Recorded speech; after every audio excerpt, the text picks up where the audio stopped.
नौशरो फेरोज का खबर शामिल कयूं पिया। मंसूर मलिक जे रिपोर्ट मुताबिक़ scarf tubewell division Naushahro Feroz जे बरतरफ़ 82 मुलाज़िमनि जे बहाल थियण जी ख़ुशीअ में मुलाज़िमनि पारां मिठाई विराई वई।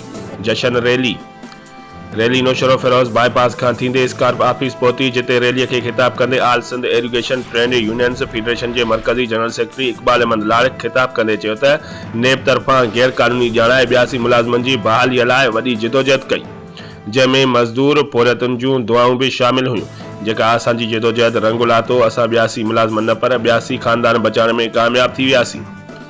हुन चयो त असां सदाईं मज़दूरनि जो साथ ॾिनो आहे ऐं ॾींदा रहंदासीं, छाकाणि त मज़दूर पोरियतनि खे असां पंहिंजो औलाद सम्झूं था।